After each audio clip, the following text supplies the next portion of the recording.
Welcome to China in Focus. I'm Tiffany Meyer. In today's special episode, we sat down with two guests, Dr. Anders Corr, publisher of the Journal of Political Risk, and Rick Fisher, senior fellow at the International Assessment and Strategy Center.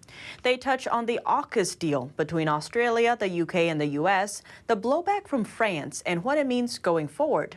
Let's dive in. Thank you so much for joining us. Great to have you back on the show. Thank you for having me on, Tiffany. Thank you. So recently, the AUKUS deal between Australia, the UK, and the US has caused quite the stir on the international stage. So to begin, can you kind of sum up what the deal is and why it's so big? First and foremost, the deal is for new nuclear submarines for Australia. Those are not nuclear weapon submarines per se. They're powered, their engines are powered by nuclear plants. And those submarines can go much farther and stay out much longer at sea than the traditional diesel-electric submarines that were going to be provided by France. So France is upset because they've lost a multi-billion-dollar deal to produce more than 12 submarines for Australia. And then there are other elements to the AUKUS deal. For example, cybersecurity and closer intelligence sharing. So because of this, France feels shut out of the alliance, and they feel that this was done behind their back. However, the deal, I think, originated actually back about 3 months ago when Biden went to Europe, and he tried to get support from Germany and France for being tougher on China. And France and Germany did not see eye to eye with Biden on the China issue. They don't see China as big as a threat as the Americans do. And so this naturally, I think, led Biden to look to his more traditional allies in the Five Eyes for support in a stronger stance on the China issues. Biden initially went to France and Germany and asked for a closer alliance on China, and they refused. So the current upset from France is really is a bit of, tempest in a teapot. The bigger issue here is that it's going to improve strategic stability in Asia, which is the most important thing globally right now, not one deal or another on some particular small weapon system. AUKUS came about largely because of mounting threats from China to Australia. For the last 20 years, China has been trying to gradually create an economic dependence in Australia, a dependence based on commerce with China. And about 5 to 8 years ago, it started blatantly using that advantage for political and economic leverage, and in the last few years has tried to turn that leverage into coercive power. The Chinese Communist Party has infiltrated Australia's political system and has engaged in quite blatant and loud and consistent economic threats and even military threats. In fact, the day that AUKUS was announced, the Chinese Communist Party inner voice, if you will, the Global Times, produced a blatant nuclear threat against Australia. It stated that if Australia obtains nuclear-powered submarines, that China will feel obliged to strike Australia with nuclear weapons if it so chooses. Now, this is very unfortunate because the Australians, the Americans, and the Brits have made very clear that this transfer of nuclear-powered submarine technology will not contain or include any nuclear weapons technology. The Australian public rejects even nuclear power plants and would reject nuclear weapons as well. But the nuclear-powered submarine seems to be popular. Australians understand that China is a real threat and that having its own independent nuclear-powered submarines will give the Australians a much better capability to deter China as China's Navy grows larger, as it builds more aircraft carriers, more nuclear-powered submarines, sends its fleet into the Indian Ocean, to Africa, even Latin America. Australians understand that the Americans are going to be preoccupied increasingly, and so the Americans won't have nuclear submarines to spare. And so having their own is a very good idea. And so with this kind of technology, the U.S. used to share this with the U.K. back in the 1960s to fend off the Soviet Union. So why would the U.S. be willing to share it now? The United States is in a tough position.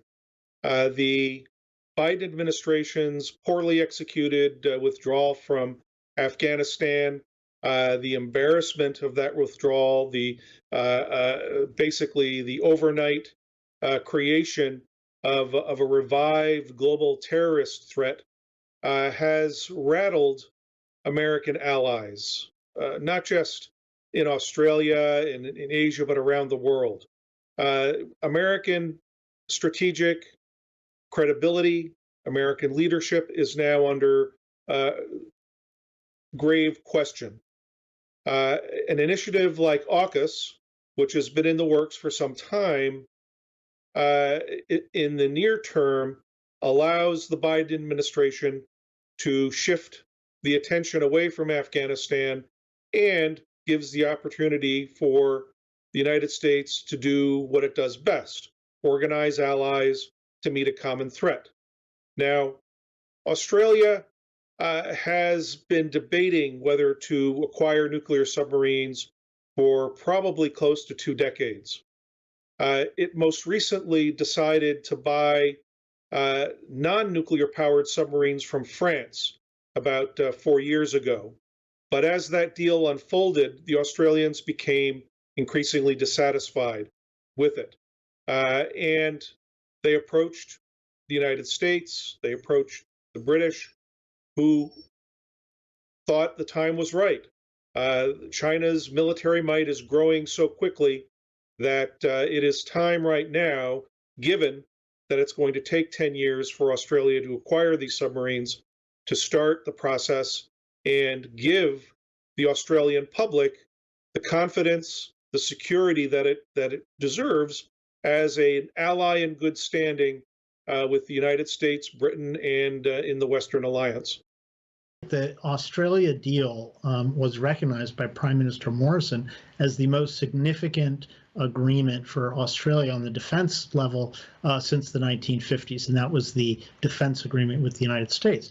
But the issue is China. Australia is realizing that China is becoming so powerful and so belligerent that it needs to start moving the dial towards possibly a nuclear deterrent. This is a step in that direction, even though they deny it is the case. So Prime Minister Morrison denies it's a step towards a nuclear weapon, but I believe that because these submarine delivery systems can deliver nuclear weapons, if they're supplied with them, I think that they are actually potentially a step in that direction. And I think China is taking it that way. I think China takes it very seriously. They realize that these nuclear submarines have the range to go all the way up to mainland China, as opposed to the diesel electric submarines that France was going to supply, which really wouldn't have that extended range and power to go up there for an extended period of time. So speaking of France, because that seems to be the huge topic in the news lately, why do you think Australia switched from, because France lost billions of dollars with the deal? Well, Australia actually says that they did talk to France in advance of the deal, that they told France that because of some problems with the French submarines that were being provided, that they weren't sure that they could hold on to the deal. Scott Morrison said that. And I think that France knew about this. I think maybe they didn't know all the details. Well, there are military as well as political reasons. The military reasons are pretty clear. A nuclear-powered submarine doesn't have to be refueled for the 30 years of its lifespan. You put the nuclear fuel rods in the reactor once, and it just keeps on going. It can travel as far as the food holds out. The usual patrol length for an American attack submarine is about 3 months. And in 3 months, the Australian nuclear submarine, just like all other nuclear submarines, can circle the globe because they can travel underwater at speeds in excess of 30 knots, approaching 40 miles an hour, and that's very fast for such a large vehicle. And underwater, routinely, American nuclear submarines cross the Pacific Ocean in just a few days, and as they do the Atlantic Ocean. So Australia wanted that flexibility. It wanted the ability to be able to get into the South China Sea very quickly and be able to retaliate against a Chinese strike against Australia or an Australian interest. It wanted the ability to very rapidly get out into the Pacific Ocean, into the South Pacific, should China send an aircraft carrier battle group into the South Pacific, where it would threaten the small South Pacific nations or even New Zealand. Now, the politics of it is also complicated. It appears that the last several Australian prime ministers have all had their own submarine program.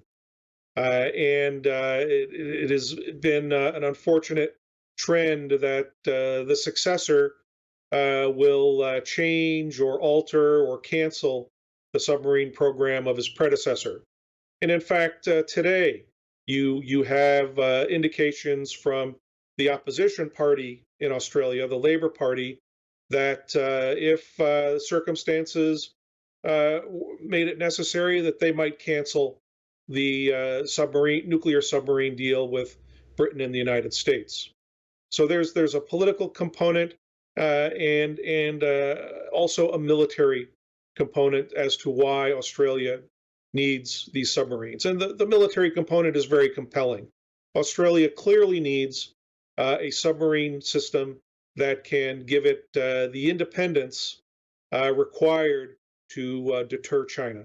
And so with the outrage from France, some critics are questioning why the U.S. is helping Australia, which seems very far away on the other side of the world, while kind of leaving out France, a much closer ally. So what's important about this Indo-Pacific region that would cause that? There's been a pivot to Asia since President Obama decided that the bigger threat is coming from China rather than Russia or terrorism. Now, of course, we do have a resurgence of terrorism recently, so there is going to be a bit more attention on that. But the whole pivot to Asia has been happening. Obama started it. Trump continued the process. Now Biden is continuing the process. So it's really a bipartisan issue in Washington that really takes the increasing belligerence of China and the increasing really totalitarianism very, very seriously. And part of that is a nuclear protection against China. So while the submarines are technically nuclear powered rather than holding nuclear weapons, the Tomahawk missiles, cruise missiles that will be included on those submarines could carry nuclear weapons if the U.S. at some point or the U.K. decides to provide those weapons to Australia. So it is a very serious issue. Well, historically, there is a real difference in the American strategic relationship with Australia versus that of France. In the 1950s, 60s, and 70s, even into the 80s, France maintained a steady distance from the United States. It was not part of the NATO alliance, the active parts of the NATO alliance. And France hewed an independent foreign policy that was more favorable, at a minimum, towards the former Soviet Union. After the Cold War, France took some significant turns and joined the active part of the NATO alliance, and also has significant security interests in the South Pacific. It has territories that it governs, and it faces a minimum amount of naval forces in the South Pacific. However, the American alliance with Australia has been strong and unabated since the United States won the Battle of the Coral Sea in 1942. The Australian alliance is very close. Australia is one of the closest partners in intelligence sharing with the United States. Australia played a critical role in the early history and current history of the American space program. Australia has been a constant customer for American military technology, and Australia has been a reliable and consistent ally contributing to the conflicts that the United States has had to fight, starting with Korea, the Vietnam War, and the Middle East wars. So some have mentioned these three countries are kind of the core of the Five Eyes intelligence alliance, leaving out Canada and New Zealand. Your mention of Canada and New Zealand is interesting. The Canadians have largely been positive, but also preoccupied with their recent elections. But in New Zealand, there was something of a shock. The New Zealanders were not consulted about this, and on the same day that the deal was announced, New Zealand Prime Minister Jacinda Ardern affirmed New Zealand's longstanding anti-nuclear law, which prohibits all nuclear-powered vessels and nuclear-armed vessels, ships, aircraft, or whatever, from entering into New Zealand territory. Now, this law, which was passed in 1987, emerged from policy decisions in the 1986 timeframe, which caused the United States to end alliance obligations to New Zealand. We do not promise to defend New Zealand from attack.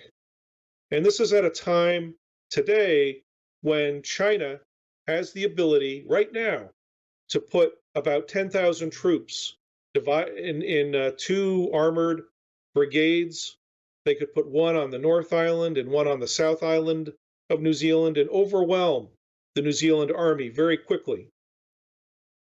The irony is that in the future, should China want to invade New Zealand would have little choice but to call on Australia to send the nuclear-powered submarines to intercept the Chinese fleet. Now, the Chinese fleet will also include nuclear-powered submarines. So there's a big question. Will the Australian submarines be good enough to sink the Chinese nuclear submarines in order to sink the Chinese invasion fleet? And that may take a while, so that the Australian submarines may be confronting the Chinese invasion fleet in New Zealand territorial waters. New Zealanders, unfortunately, are not really apprised of how much danger their anti-nuclear legislation has created for them. When these policies were decided in the 1980s, they were led by a small covert collection of very left-wing labor officials and politicians that were actually receiving money from the former Soviet Union. Few New Zealanders are aware of this history, and so they think that their anti-nuclear law was a victory for the planet, a victory for nuclear disarmament and such, but it's really nothing like that. It's only made them more vulnerable to Chinese coercion, and now, as the Chinese fleet gets bigger, to actual Chinese attack. So with this core pact, these three countries, What are the benefits of it? Well, for Australia, the benefits are first the acquisition of the nuclear submarines, but the pact also promises to be much more. Um, it will also facilitate, it will create the security mechanisms to allow Australia to have access to a much wider array of cutting edge American and British military technologies. I mean, things that we can only speculate: laser technology, quantum computing, space technologies, whatnot. That is part of the what will evolve in AUKUS. AUKUS is also becoming a platform for devising intermediate measures to assist Australian security before the submarines can be built. There's already speculation and even some mention by Australian officials that Australia may lease or at least allow the United States to station in Australian naval bases a small number of nuclear attack submarines, which would not only provide a deterrent capability to assist Australia, but would also be part of the transition, training the Royal Australian Naval personnel for their eventual acquisition of these same submarines. I think it's going to provide greater stability. So, for example, when the pact was announced, some commentators, not me, but some commentators predicted that China would react with a much more belligerent attitude. But in fact, what we've seen recently is a couple of moves by Xi Jinping to back off. So, for example, he stated that China would not be building coal-fired power plants internationally outside of China, and China also is attempting to join the TPP, the new TPP, which is 11 countries, mostly in Asia. And of course, I would strongly advise those countries not to allow China into their trade agreement. It's also called a Pacific Trade Pact, because once China gets into that agreement and they have free access to all of these 11 countries' markets, China will be able to flood them with cheap goods and destroy the industries and jobs in those countries. So going forward, do you think other countries would be added to the pact? I think Japan could be added to the pact quite easily because they have a very clear vision of the dangers from China. I think Taiwan could be added to the pact, which would be a very controversial move, especially for Beijing, but I think it could be something that is done. South Korea could be added. I do think that we need to integrate our alliances more closely with those countries that really do understand the threat that's coming from the Chinese Communist Party. And I think all of those countries could be potential allies in the fight, actually. That is indeed possible. It would probably be more likely that in the near term, especially given France's disappointment at having lost the non-nuclear submarine deal with Australia, that the Allies would gather and encourage France to market its nuclear-powered submarine technology to India. India operates Russian-built nuclear-powered attack submarines, but it is co-producing French non-nuclear powered submarines, and it is possible. We have to find out. It is possible that India may prefer to build a French nuclear-powered submarine, having invested so much in its non-nuclear submarine technology, which would allow the Indian Navy to profit from some rationality in that both submarines would share many parts and components. But as for Japan, that is indeed an interesting question. Nuclear allergies, political nuclear allergies, are much more powerful in Japan, even more than in Australia.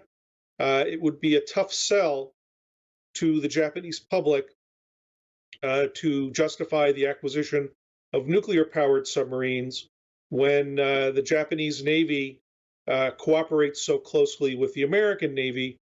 American nuclear submarines are constantly making port visits to Japanese naval bases. So and Japan is very expert in the development and production of advanced non-nuclear powered submarines. So they may be satisfied with the submarine fleet that they have right now and with their ability to call on their American allies for the time being.